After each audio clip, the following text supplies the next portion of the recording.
फरीदाबाद में आजकल कोरोना का केसेस लगातार कम होता जा रहा है, वो इसलिए कि यहाँ के लोगों ने अपनी भागीदारी दिखाई, सक्रियता दिखाई। और जब से कोरोना की वैक्सीन यूथ को, जो कि 15 से 18 वर्ष के बच्चे हैं, इनको लगने की बारी आई, 3 जनवरी से लगातार बच्चों ने बढ़ चढ़कर अपनी भागीदारी दिखाई और इस महामारी को मात देने में फरीदाबाद में एक बार फिर से फरीदाबाद कोरोना मुक्त होता जा रहा है। दरअसल जो बात कर रहे हैं, आज हम यहाँ पटेल पब्लिक स्कूल के कैंपस में हैं।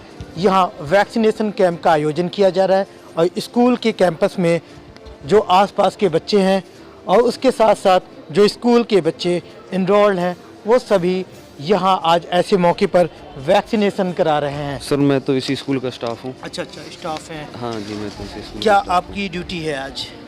सर मेरी ड्यूटी है इनके रजिस्ट्रेशन में, बच्चों के ऑनलाइन अभी तक इनरोल कर लिया? इनरोल मेरे अंदाजे से यहाँ पे दिखा रहा है 65 बच्चे जो मैंने इनरोल कर चुका हूँ अभी तक, ये जिनको वेरीफाइड करके और जिनको कोवैक्सीन लग चुकी है, अंडर 18, 15 to 18 उम्र वाले, उनको लग चुकी है अब तक फ़िलहाल।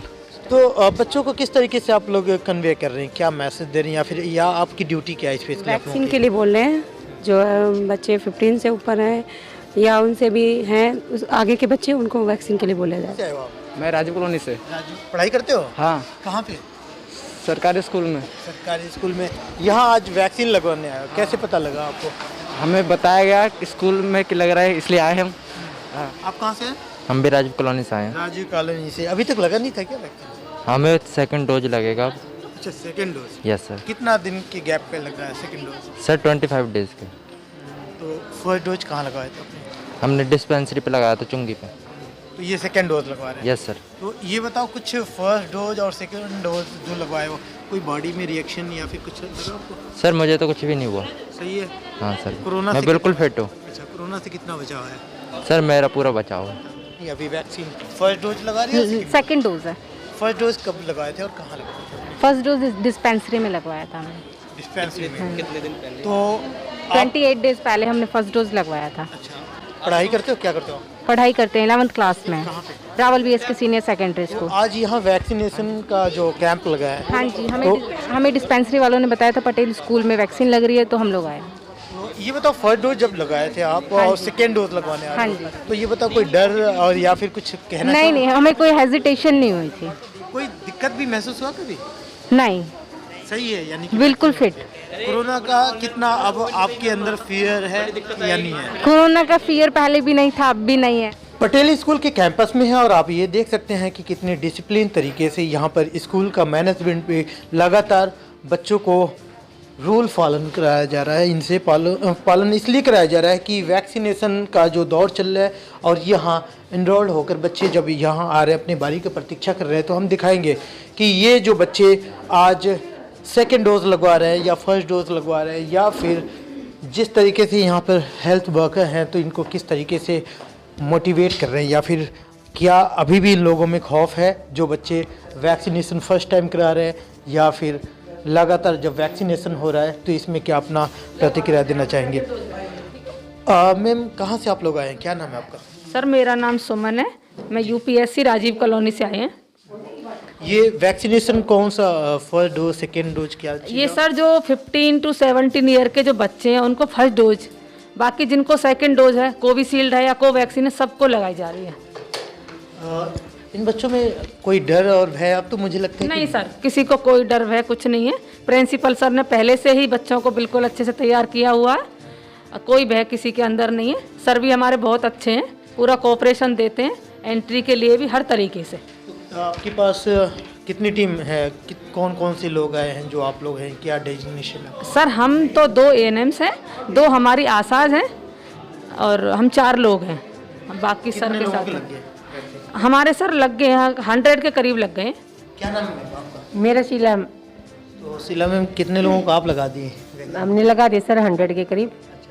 स्पेशली आप क्या बता रहे हो जब आपके हॉट सीट पे बच्चे बैठ रहे कोई डरने की जरूरत नहीं है, इस टीके से कुछ भी नहीं होता, ना दर्द होता। बच्चे को तो बच्चे तो डरते ही हैं, बच्चे तो बच्चे ही होते हैं, लेकिन हाँ वो फिर बाद में लगाने के बाद बोलते हैं मैडम कुछ भी नहीं हुआ इससे तो। नहीं, एक्चुअल में क्या है कि हम ऑलरेडी ना 2 मेगा वैक्सीन कैंप अरेंज कर चुके हैं। एक तो स्पेशली जो पहला हमारा जो मेगा कैंप था, वो पहली डोज जब शुरू हुई थी तो अपने पेरेंट्सों को सेफ करने के लिए हमने, या आम पब्लिक को भी, एक मेगा वैक्सीन कैंप यहाँ जो UPHC सेंटर है उसके जो है सहयोग से हम अरेंज कर चुके हैं। दूसरा जो कि ज़्यादा सक्सेसफुल और ज़्यादा बड़ा था, जिसमें पहली और दूसरी दोनों डोजों का ही वैक्सीनेशन कैंप लगाया था, तो 2 ऑलरेडी हम अरेंज कर चुके हैं। ये तीसरा वैक्सीनेशन कैंप है जो हम अरेंज कर रहे हैं, और वो भी थोड़ा डिले इसलिए हुआ कि कोवैक्सीन जो बच्चों को लगने वाली वैक्सीन थी उसकी उपलब्धता थोड़ी सी कम थी, तो उस वजह से बाकी हमें यहाँ की जो UPHC सेंटर है उसका समय समय पे हमें जो सहयोग मिलता रहता है, और हम आज ये तीसरा कैंप चल रहा है। मुझे लगता है कि जिस तरीके से पहले कहा जा रहा था कि युवाओं के लिए एक वेरिएंट आ रहा है, बहुत ज़्यादा कियोस था देश में, लेकिन बड़ा सूझबूझ देखा गया, और NCR का लगता हुआ फरीदाबाद है, इसमें कोई पैनिक की बात नहीं रही, क्योंकि शिक्षाविदों ने भी बढ़ चढ़कर पहल किया, बच्चों को वैक्सीनेट किया बड़े शॉर्ट टर्म में। तो इसका क्या उपलब्धि और क्या चीज़ आप अपने नज़रिया से बताना चाहेंगे इस पर? एक्चुअल में क्या है, देखिए, जब कोरोना आया था तो बहुत सीमित केस थे, तब भी देश भयभीत रहा, और हमने वो लॉकडाउन लगा करके, हमारे जो है प्रशासनिक जो है सरकारों ने लॉकडाउन लगा करके उस स्थिति को नियंत्रण किया। अब अवेयर तो हो गए पेरेंट्स भी, और विशेष रूप से बच्चे भी, आम जनता सभी जागरूक तो हो चुके थे, तो लोगों ने सोशल डिस्टेंसिंग, मास्क वगैरह का उपयोग करके, और फिर सबसे बड़ी बात है कि हमने जो दूसरी लहर में जो क्षति वहन की, उसने हमको ज़्यादा सतर्क कर दिया। तो शिक्षाविदों का, देखो, शिक्षाविद और स्कूल एक जो अग्रिम पंक्ति है, ये अग्रिम पंक्ति का तो हमेशा सहयोग अपेक्षित रहा समाज को, तो सबने सहयोग किया है। और तीसरी लहर में सरकार ने थोड़ी सी समय रहते जो है ना, ये सोशल डिस्टेंसिंग और जो इस टाइप की जो उन्होंने जो प्रतिक्रियाएं जाहिर कर दी है, तो वो पेरेंट्स भी समझ में आ गया, या आम जनता के भी समझ में आ गया कि भाई हमें थोड़ा अपना बचाव करना है। और सबसे बड़ी बात जो खासियत रही, जो थर्ड वेव से हम के इतने बड़े लॉस हमको नहीं हुआ है, इस देश को नहीं हुआ है, उसका सबसे बड़ा कारण रहा है वैक्सीनेशन, कि लोगों ने वैक्सीन को प्रायोरिटी पे लिया, प्राथमिकता पे लिया, और जहाँ भी कैंप लगा, लोग ऐसे भी थे कि मेरे पास यहाँ जब कैंप लगे थे तो चल चल करके, आज भी चल चल करके जो है ना 10-10 किलोमीटर दूर से आकर, किसी को भी नहीं है पता चल गया कि वहाँ वैक्सीन कैंप लग रहा है, तो लोगों ने उसका खूब उपयोग किया।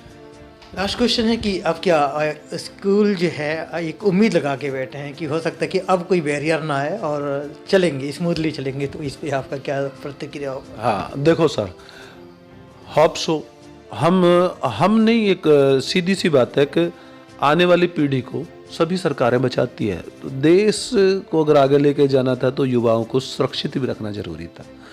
तो उस नज़रिए से जो ये सरकार को स्कूल बंद करने का, कॉलेज बंद करने का कठोर फैसला लेना पड़ा, बिल्कुल ये मजबूरी थी। परंतु ये भी आप साथ साथ समझ रहे हैं कि लंबे समय तक स्कूलों को, कॉलेजेस को, इनको हम बंद भी नहीं रख सकते। यही वो पीढ़ी है जो हमें आगे लेके जाएगी, जो हमारे देश को आगे लेके जाएगी। अब इसके जो ऑनलाइन क्लासेज के दुष्प्रभाव हैं वो दिखाई देने लगे हैं। बच्चे तो बच्चे हैं, बचपन उनका नाम है। अब बचपन में काम की चीज़ें वो जो है सोशल मीडिया पे ना तलाश करके अननेसेसरीली जो बेकार की जो साइट्स हैं उनको सर्च आउट करके जो है, या उसका गलत उपयोग कर सोशल मीडिया। उम्मीद ये है, मेरा मानना है, ये मेरा सोच भी है कि अब हमें वैक्सीनेशन डोज को एक नीचे स्टेप पे आ जाना चाहिए। 8 से या 10 से 15 के बीच के बच्चों को वैक्सीन करना चाहिए, और स्कूल कॉलेजेस वगैरह को, जो क्योंकि शिक्षा जिस देश की नींव रही है वो देश हमेशा आगे बढ़ा है। पश्चिमी हमसे, यूरोप हमसे आगे होने का सबसे बड़ा कारण ये है कि वो टेक्नोलॉजी को जल्दी अडॉप्ट कर गए। तो अब हमें स्कूलों को खोल करके अपने आगे के भविष्य को भी सुरक्षित रखना चाहिए। देश दुनिया की हर लेटेस्ट खबर देखने के लिए सब्सक्राइब करें हमारे चैनल PNN को और साथ ही बेल आइकन दबाना ना भूलें।